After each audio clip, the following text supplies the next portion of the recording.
Happy Halloween, everyone. This is Surjik speaking to you from Combat Radio, in between assignments at Marvel Television. You're listening to Brigade-Radio-One.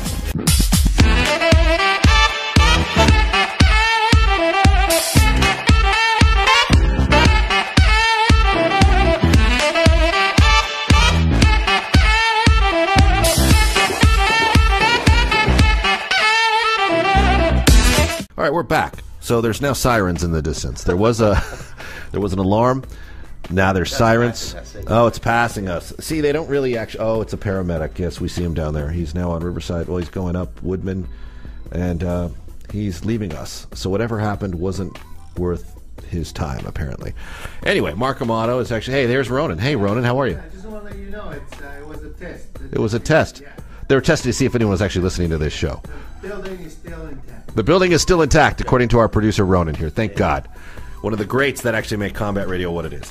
So getting back to Halloween movies, I've been watching a lot of them this month. I don't know if you get into the spirit. Really? Okay, yeah, I have a hard time revisiting. I revisited Exorcist, like when they had the, they went back, the Friedkin had added scenes, because, he and Blatty didn't get on all that well during the movie.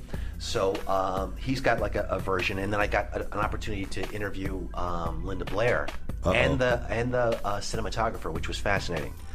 You get 5 minutes with each, right?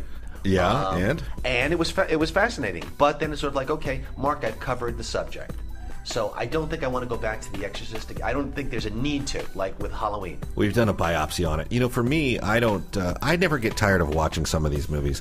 Like, I love the way the original Dracula plays out, although it's not considered a very good production. I think personally, it's like the original. Yeah, the Bela Lugosi. Okay. But I love the way it looks, and I love the way they went about it. There's been some criticism of the way Todd Browning directed that. Like, there's cardboard screens on the like the lights, and there's like a lot of grip. Oh, interesting. Within the frame, there's a lot of grip tools and stuff. Okay. Yeah. And I think people credit James Whale, who directed Frankenstein and Bride of, as a better director. But I love watching all those movies, the texture of them, and just from a production standpoint, because it's like it was kind of a revolutionary time. They were doing things no one had ever seen. Right.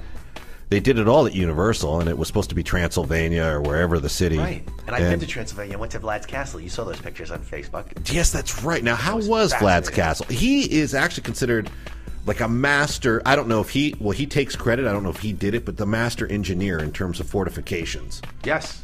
No, it's incredible. First of all, you go to Transylvania, and it's exactly right out of the pages of Bram Stoker's novel. Right. I mean, people look like peasants ready to storm the castle. Mm-hmm. It's just they have that look. All they need is pitchforks and the fire in their hands.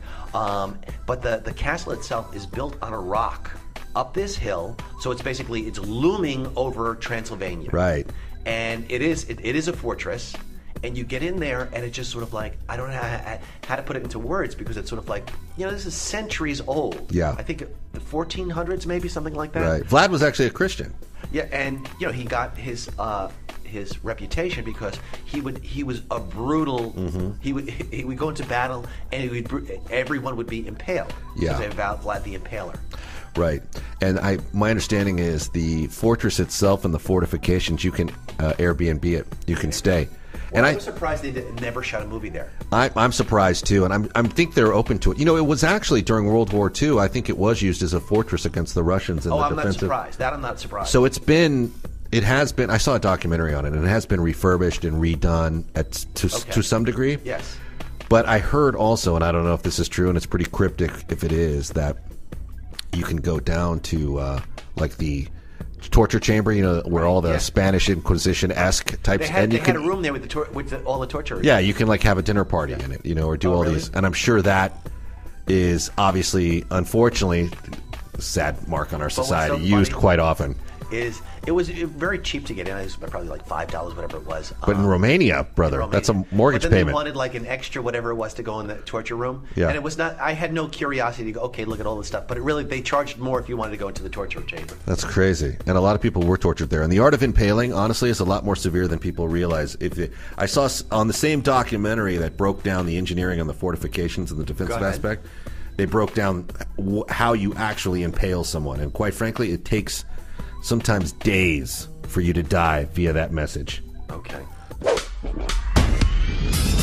listening to Brigade Radio 1.